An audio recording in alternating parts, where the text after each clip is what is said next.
This episode is sponsored by Jennifer Nagel and the Success Revolution Society. A few months ago, I realized that I'd reached the stage in my business where I could really benefit from being part of a community of established, supportive, and fun business owners, just like me. But I wanted real community, not just another Facebook group that felt like a free-for-all, one that was intentionally curated to foster real connections, be inclusive, and help me build a profitable and joyful business. By joining the Success Revolution Society, I've found all of that and more. We have fun, celebrate each other, and we also get monthly personal development coaching, mastermind sessions, co-working sessions, business seminars, and mixers. Join us for our next business workshop and virtual mixer so that you can meet your next client, collaborator, or friend. Podcast and Amplify listeners can register for free by going to jennifernagel.co/mixer and using code podcast and amplify, all one word.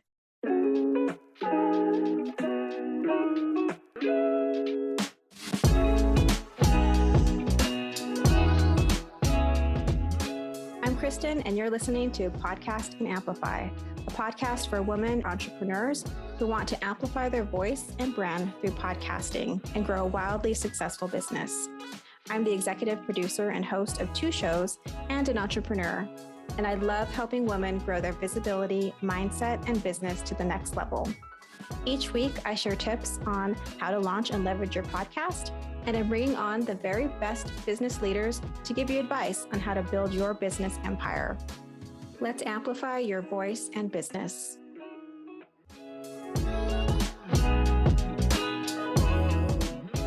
Hey, listeners, welcome back to the show. So today we're going to be talking about something that I'm really excited about: why women need to be more selfish. I'm just going to let that land for a minute because I think that word selfish is so loaded when it comes to women, especially. And so I have the fabulous Guisela Pinto Caballero here to talk about why we need to be more selfish as women and how we can do that, what we have to gain, what society has to gain. So welcome, Guisela. Thank you. Thank you for having me. So let me just read a little bit of your bio because it is impressive. So she was born in Cochabamba, Bolivia, and she grew up in Providence, Rhode Island, where she currently resides. And she got her BS in economics and finance from Bentley College in Massachusetts. And then she also got her master's in social work from Rhode Island College. And today she works as a psychotherapist and empowerment coach, providing sessions via telehealth, which is amazing that you can, reach more people virtually. And in her therapy and her coaching, Guisela feels strongly about empowering women to recognize their power that resides in noticing, nurturing, and developing their relationship with themselves. When I saw her online, I was like, oh, I have to talk to her. I think you did a masterclass that kind of had this title, and it really intrigued me. And so I'm so glad you're here today. So let's just jump in and talk about, why is it so triggering for women to be selfish? All the reasons, right? All the reasons. But I think primarily because of the message that we are given at a very young age. Like, we grow up hearing that, you can't be selfish, don't be selfish, right? And so it's such a negative connotation in our lives, right? In society at large, that it's almost like a taboo thing. Like, if someone says like, oh, you're being selfish, right? So it has such a strong negative connotation, especially for women, because again, we're raised, especially Latina women, to give our all to everybody else. And therefore not being selfish, right? So as long as you give to everybody else, you're good. Someone may notice you're doing something for yourself and you say no, then immediately you're like, oh, feel guilty. Oh, I think I'm being selfish. Yeah. And there's so much praise when you're selfless, right? There's like heaps and heaps of praise around, she's so selfless. She does everything for everyone. And I think that really ties into why most women, most of us have become comfortable like people pleasing, right? Yes, definitely. Thank you for bringing that up, that selfless, because I think it is kind of this thing like, as long as I'm selfless, I'm good, right? Everything is good. And I think I just recently saw that word in praise of someone. I don't know if it's Serena Williams or someone like that, is doing amazing things in the world. But again, I feel like they attach this selfless thing as something that we need to pursue, right? And I think that it's dangerous if we're not acknowledging the cost of that, right? What is the cost of that? And I think this is where, I like talking about selfishness. I like talking about things that possibly trigger women, especially because it will only help us start having these conversations more and more and more to open up our minds and see if, like, is this the way I want to behave in the world? Is this the way I want to show up? Is this serving me? Yeah, I love that you're helping to expand our minds. You're right, it is triggering, but not everything that's triggering is bad for Exactly. you, right? Yes. Sometimes you need Yes. the trigger to like get you out of the conditioning or being Yes. that fish in water, right? Where you're just Yes. like, oh, I'm going to Yes. see what's going on. Yes, definitely. It's definitely there for our learning. Any triggers, obviously, there could be negative connotations. When there is trauma or something like that, we can get triggered.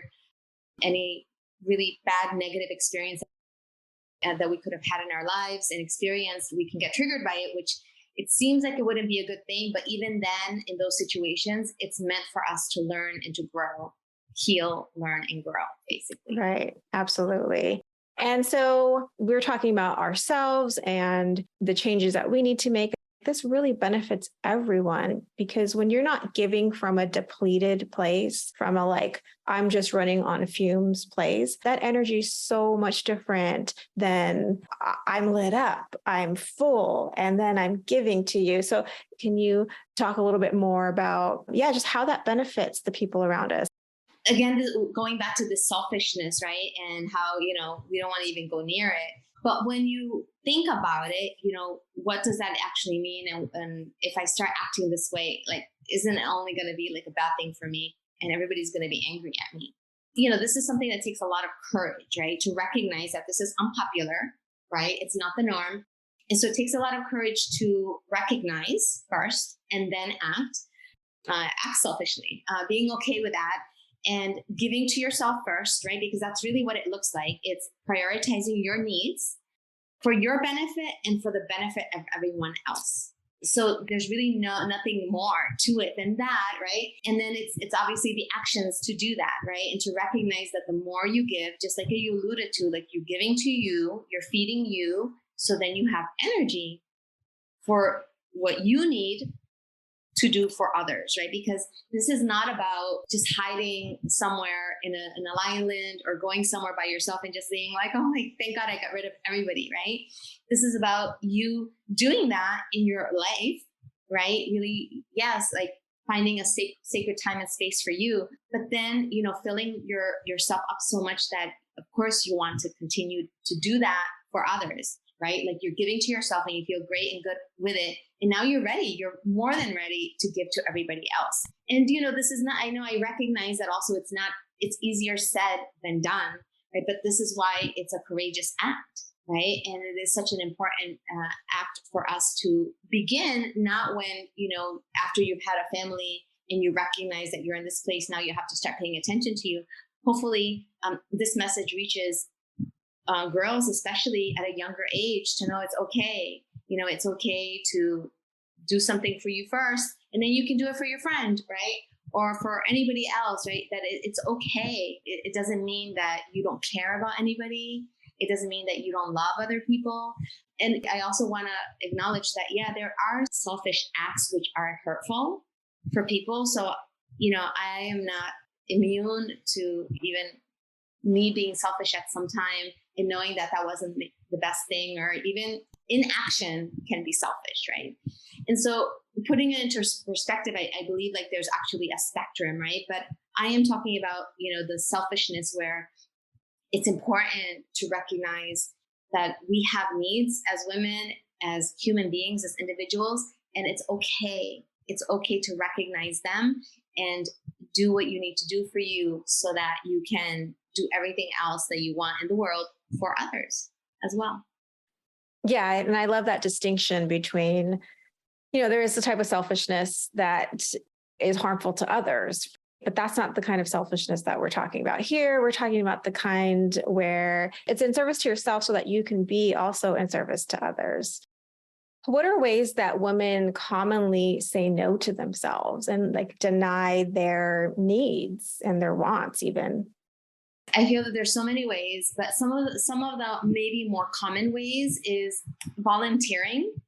Volunteering, being like the one that like I'll do it, right? Or even maybe not even saying I'll do it, but just automatically going to do the things, especially when it comes to your family and maybe even extended family, just doing the things, right? Like you go into this role of like, I'll do it all, right? And I think that encompasses so many no's to you. So just being the person like, I'll do it all, taking up that role, I think is a big way that women say no to themselves. What are ways that we can get unstuck from taking everything on and that people pleasing? Yes, I think one of the ways, again, this is a conversation for us to have like, hours and hours, right? But for the purpose of this, the time that we have today, I think one of the main things women can begin to do is set boundaries, start setting boundaries, begin to say no, not to volunteer themselves, right? Maybe if someone says, hey, who's going to start doing this? Oh, I'll start doing this, just being quiet, allowing someone else to volunteer, right? So not immediately, being like me, so I think just kind of like allowing other people to take the lead and being comfortable with sitting back and letting that happen. So those are a couple of things that we can start doing. I think just noticing where we can stop and not volunteer or raise our hands, and also setting boundaries. Setting boundaries is huge. And there's so many ways to set boundaries, right? Beginning to say no, beginning to practice saying no.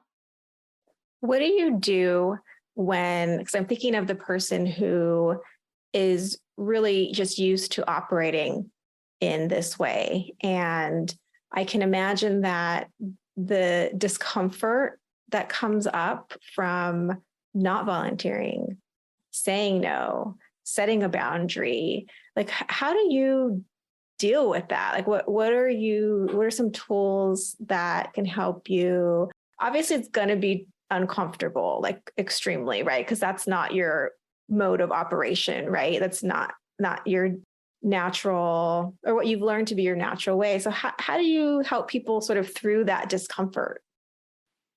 Well, I think that having the support is number one, right? So I work with clients all the time in this area of empowering them, women especially, right, to begin to notice like what's happening, what do I need, right? Start to asking themselves that question. And so having the support, I think, is essential because many times, you may want to do things differently, but if you don't have the support that provides accountability for you, and just the continued regular support to meet with someone, whether it's a therapist, a coach, then it becomes more difficult. Not that someone can't do it on their own, but I feel like it would just take them much longer, right? So having support around you, even people that maybe you see like a mentor, even a mentor could be someone that can help you stay accountable and to begin to make the changes. And so having that support, I believe, is essential. And also just knowing and recognizing that this is a change, right? This is a change, and any change is difficult. Any change, there's resistance. Any change, you get backlash. So recognizing that this is a big change, a big, big, big change that you are doing after X number of years of living this way. And so it's going to take time, right? Just recognizing it's going to take time. It's not going to be easy. There's going to be a process. There's going to be 2 steps forward and maybe 3 back.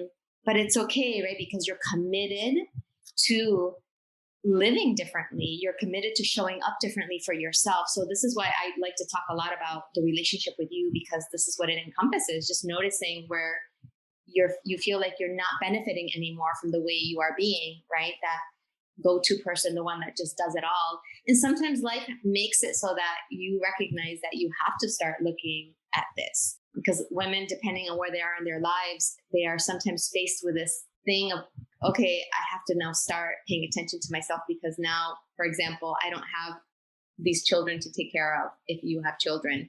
that you were taking care of. And now all of a sudden they find themselves kind of like, now what? Right. And so that they start paying attention to these things. And mental health too, comes up in this area where sometimes your mental health will trigger you to start paying more attention to you and what you need and what possibly may need to change in your life. Yeah, I think that sense of discomfort, and you start to look at, oh, wait, like this bigger picture is not really working for me. At some point, has to be more uncomfortable than that momentary discomfort of being in that scenario where you're having to say no. I hear what you're saying in terms of having kids, for example, and then they've left the house, or maybe having a husband and then you don't have a husband, or you have a partner. When you're starting to think about, I'm the priority, like, oh, okay, so that's such a big shift. I'm sure it's very uncomfortable for a lot of people, but I know that you are really great at giving tools for like how we can begin to pay attention to ourselves, how we can start to prioritize like our needs. So can you talk about a few ways that we can begin to do that? Hey friends, we'll get back to the show in just a moment, but I wanted to take just a few seconds to invite you to a free workshop that I created. It's called Launch a Binge-Worthy Podcast, and it's all about helping you to create a heartfelt podcast that reaches your soul listeners and grows your business. If you want access, just go to podcastandamplify.com. It's totally free. Okay, friend, back to the show. A technique that women can begin with is journaling, is just beginning to journal about, again, like your needs. Like if you're working with a therapist, you're going to be, or a coach even, you may be talking about goals, right? And so, if your goal is to begin to set more boundaries and you want a little something to help you kind of get down your thoughts and just recognize and be present with what is going on. But besides that, some like maybe more actionable steps besides the journaling can be just practicing, recognizing like the awareness, having the awareness of like, okay, I keep saying yes, I keep volunteering. So working in that awareness, recognizing, and it is a thing that you can do. Just practice noticing, being aware. Where am I doing this? Where do I recognize I keep doing this? Because sometimes, again, change is not immediate. It's a process. And so one of the first things that is important to do is be aware of these behaviors that we have that get us into this place of, again, prioritizing everybody else versus ourselves. So journaling, I think, is a good way just to also stay present, writing down like, this is what I'm working on. This is how I'm feeling. This is what I'm going through even amidst this change or this change I want to have. So it's a nice little kind of like a diary of sorts where you're just letting things out that could be coming up for you, right? Guilt, all these things. And again, in terms of goals, beginning to take some action, just beginning to take some action, maybe action where it doesn't feel crazy. It doesn't feel like, oh my God, I can't do that. But just taking small steps, like where you could ask yourself, where is it that, I know I could just begin to take a step and it will be okay. It will be okay for me to begin to take steps here to set boundaries, for example. And so when you're talking to a therapist or a coach, you can think about, explore what ways can this feel safe for me right now to begin to set these boundaries. I love that you brought up safety, because I think that's a big part of it. Not feeling like maybe you'll be supported from the people around you who are used to you being a certain way. And then I think, like you said, with the coaching or a therapist, that's where you can learn to start giving yourself that internal support, right? And that internal safety. Yes. And it's the more we take action towards things that feel scary and uncomfortable, the more evidence you create that it's okay, it's safe.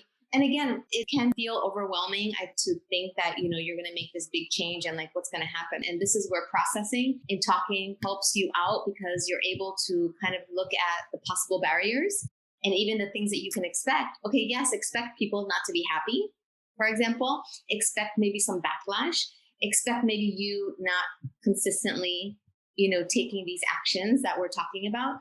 So allowing for all of those things and being aware of them helps you, right? So that you're not like, oh my God, this is not going to work. And then people give up. But just knowing like, okay, could be some barriers, and it's okay for me to keep persisting and committing, to this thing that I feel is important for me. Yeah, I like that sort of laying out the potential speed bumps or challenges. That's so important because then you're not just completely thrown off. You have anticipated that a little bit coming up. And so you can so much better manage it. When we're not thinking through those things, that's when it's like, oh, shoot, I really got blown off my course. I'm just going to fetal position. Do you know what I mean? Like that Yes. can tend Yeah, to it's kind of happen. like, I just better stay here and not do anything, right? Because it's rocking the boat. It's who knows what can come up when you are deciding to show up differently, to act differently.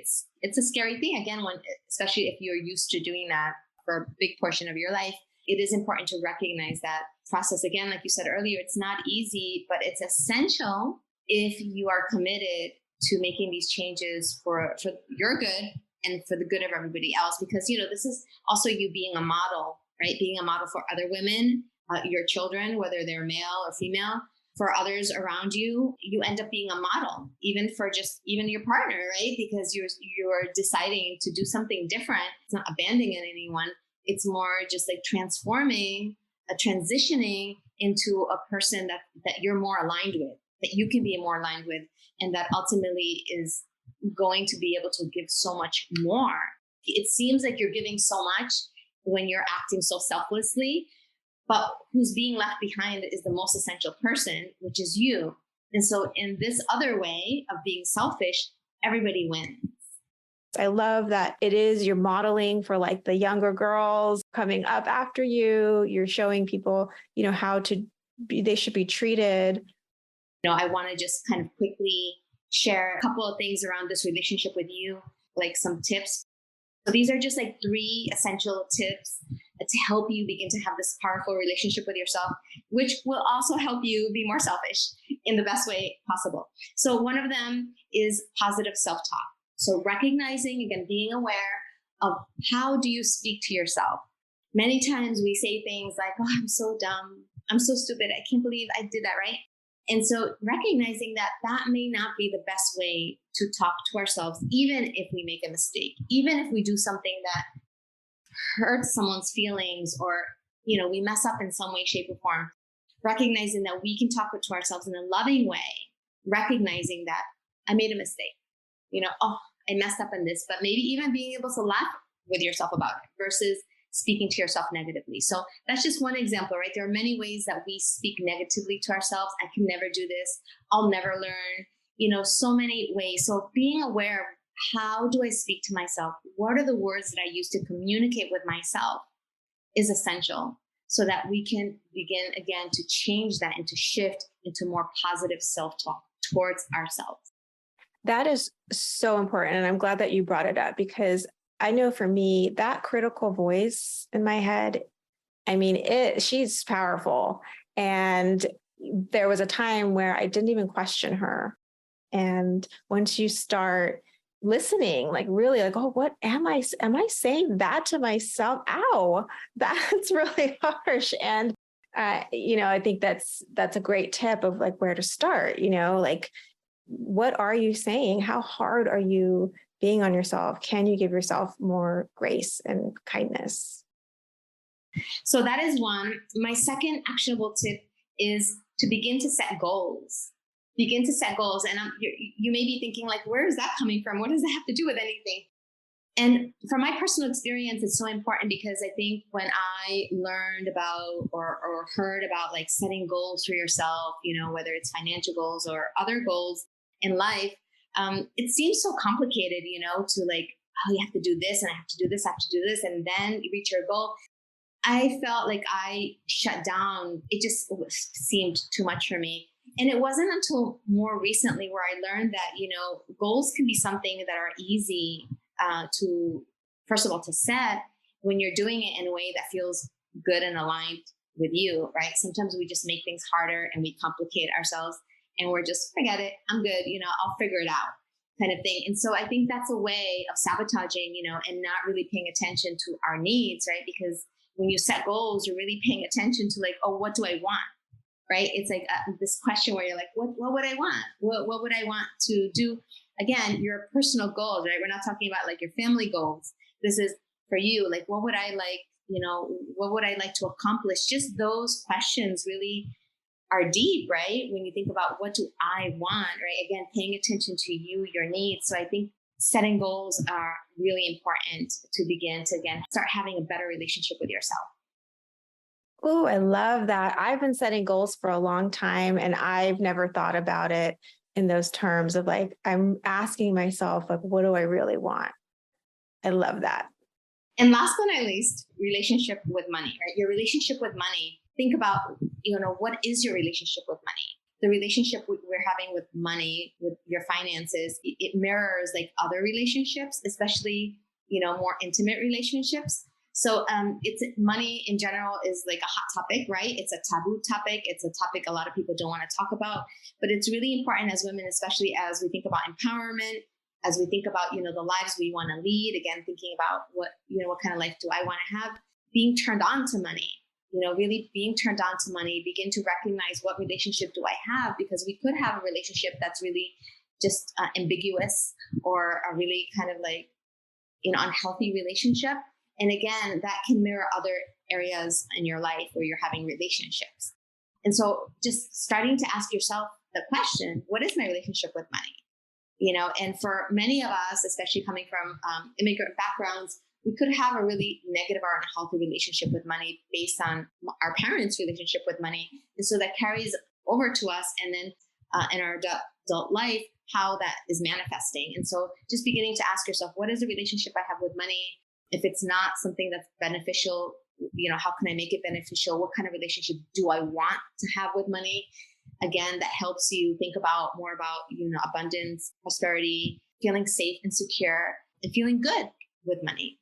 Yeah. And I think it also ties back to your desires, Yes. right? And how can money be a support for my desires? Yes.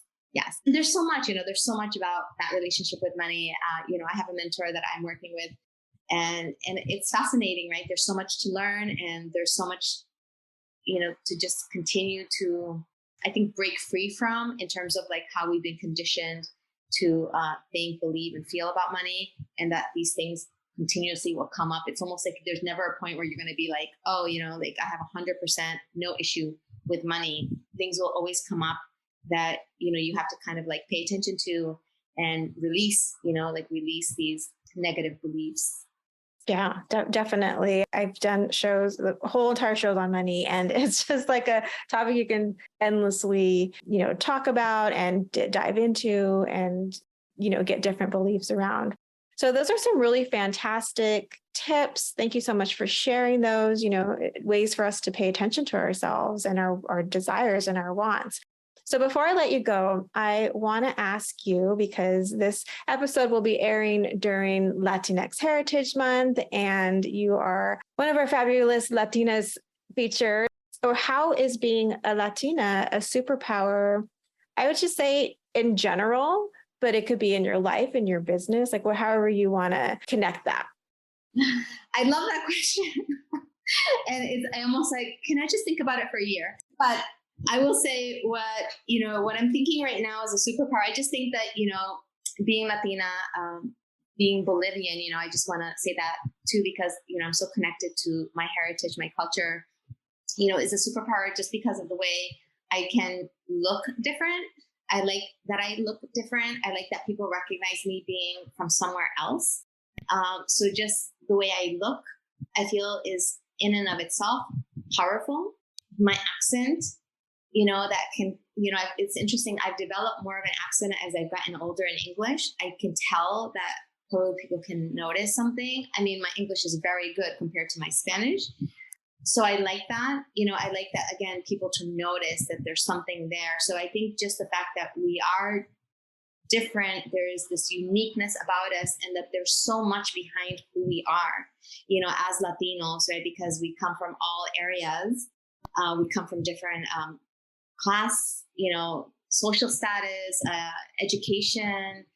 There's so much. There's just so much to us, right? So I think my superpower as a Latina is just like what you see, what you see and what you hear, and then being curious about, I wonder what else, what else about her, right? So that curiosity that I can inspire in others to find out more about me and who I am and where I come from. I love that you are really owning your difference and making that such a positive differentiator. Like, I'm different, and aren't you curious to know more or to learn more? And it's like an inviting in, right? Oh, I love that. Yeah. Yeah. And I'm really bad sometimes, to be honest with you, because sometimes people ask me and maybe I'm just not feeling so open that time, that at that moment. And they're like, where are you from? And I just say South America, and so it leaves people still kind of like, because, so it's interesting because again, like there's so many layers, right, to who we are, to our identity, to how we identify, to how we feel like identifying sometimes, and sometimes maybe, I'm from Bolivia, or, for whatever it is, it's really up to me, to, what I want to share and how much, but yeah, there's always so many more things you want to find out about people because they're not giving you everything, or it's not as simple. Yes. And we are not simple. No, as a community, we are layered and, multifaceted, which is, I think, something to celebrate. I want people to know how they can connect with you. So share anything you want so that people can connect. Okay, great. Well, thank you also for having me in this amazing podcast. So happy, honored to be here and to be featured, and during this month, Hispanic Heritage Month. I love it. Easy ways to follow me on Facebook or Instagram at Guisela, my first name, PC, the first initials of my last name. So Guisela, Guisela PC, at Guisela PC. That's about it. Perfect. Yeah. Easy peasy. We will link to that in the show notes. And Guisela, thank you so much for being on the show. This has been a great conversation. Thank you, Kristen. My pleasure. My pleasure. Thanks for listening to the show. And don't forget to check out this episode's sponsor, the Success Revolution Society, and use code Podcast and Amplify to join us at our next mixer. Thanks for listening to this episode of Podcast and Amplify. If you love the show, make sure to subscribe so you don't miss an episode. And the best way to support this show is by sharing, rating, and reviewing the podcast. For those of you who leave a review, you'll get the chance to win a 30-minute strategy session or a mini audit of your existing podcast. Thanks for listening, and remember, your voice and what you have to offer is needed in the world. Until next week, take care.